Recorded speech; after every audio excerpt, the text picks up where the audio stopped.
صبر خوشی کی چابی ہے۔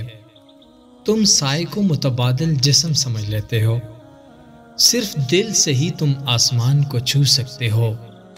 وفا ایک ایسا دریا ہے جو کبھی خشک نہیں ہوتا۔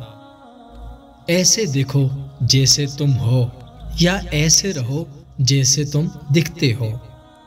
میانہ روی یعنی درمیانی راہی عقل مندی ہے۔ لا زوال خوبصورتی صرف دل کی خوبصورتی ہے۔ سورج کی تعریف دراصل اپنی آنکھوں کی تعریف ہے۔ جب دروازہ کھلا ہوا ہے تو تم اس طرح قید خانے میں کیوں پڑے ہو؟ ڈر کی سوچ اور کشمکش سے باہر نکلو اور خاموشی میں زندہ رہو۔ حلال لقمے کے منہ میں آنے سے عبادت کا رجحان پیدا ہوتا ہے۔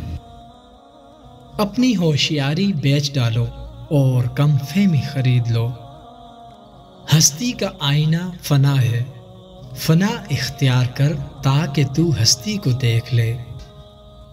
کھرا اور کھوٹا سونا بغیر کسوٹی پر پرکھے قابل اعتبار نہیں۔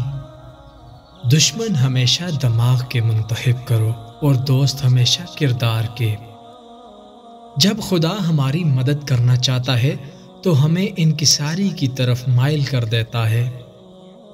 گفتگو سے سمجھ بوجھ میں اضافہ ہوتا ہے، لیکن تنہائی وہ مدرسہ ہے جہاں عظیم ذہن بنتے ہیں۔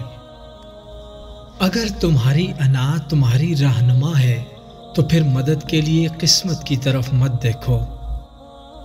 اپنے امتیاز اور انفرادیت کے شعلے سے بچنے کا طریقہ یہ ہے کہ کسی دانشور کی زیارت کی جائے۔ خاموشی اللہ کی زبان ہے اور اس کے علاوہ سب ایک کمزور ترجمے کی حیثیت رکھتا ہے۔ اہل علم کا علم انہیں اٹھاتا ہے اور اہل تن کے علوم ان کے لیے بوجھ ہے۔ درویشوں کے علاوہ دنیا کے باقی لوگ بچوں کی مانند ہیں جو دنیا کے کھیل میں مگن ہیں۔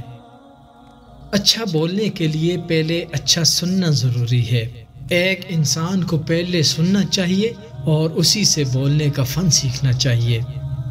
بلبل کو اس کی سریلی آواز اور میٹھے گیت کے لیے قید کر دیا جاتا ہے۔ کیا کسی نے سنا ہے کہ کبھی کسی نے کوے کو پنجرے میں ڈالا ہو؟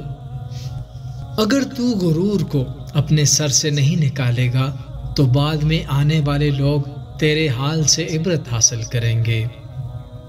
محبت کی تلاش آپ کا ہدف نہیں، بلکہ آپ کا ہدف تو ان رکاوٹوں کو دور کرنا ہے جو آپ نے محبت کے جذبے کے خلاف کھڑی کر لی ہیں۔ اگر تیرے پاس ڈھال نہیں تو تلوار کے سامنے مت آ، کیونکہ تلوار اگر تیز ہو تو یہ کاٹنے سے نہیں شرماتی۔ ہر کوئی اپنے دل کے صاف حصے میں اس اندیکھے کو دیکھتا ہے، لیکن اس کا انحصار اس بات پر ہے کہ اس نے اپنے دل کے آئینے کو کس قدر چمکا رکھا ہے۔ اللہ کی طرف سے مصائب تنبیہ کے لیے آتے ہیں اور عین رحمت ہوتے ہیں تاکہ تجھے غفلت سے بیداری ہو۔ کھانے کے ایک لقمے میں ایک بال یا ریت کا ذرہ آ جائے تو پورا نوالہ پھینک دیا جاتا ہے، تو پھر تمہاری روح کیسے آلودہ غذا برداشت کر سکتی ہے؟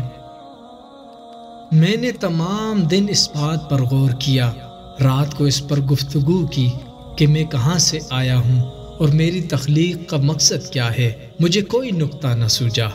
میری روح کسی نامعلوم مقام سے آئی ہے اور مجھے یقین ہے کہ آخر میں یہ پھر وہیں لوٹ جائے گی۔ کوئی آئینہ دوبارہ لوہے میں نہیں بدلتا، روٹی دوبارہ گندم نہیں بنتی، پکا ہوا انگور پھر سے کھٹا نہیں ہو جاتا۔ اسی طرح اپنے آپ کو بالغ بنا لو اور بری تبدیلی سے محفوظ ہو جاؤ، ایک روشنی بن جاؤ۔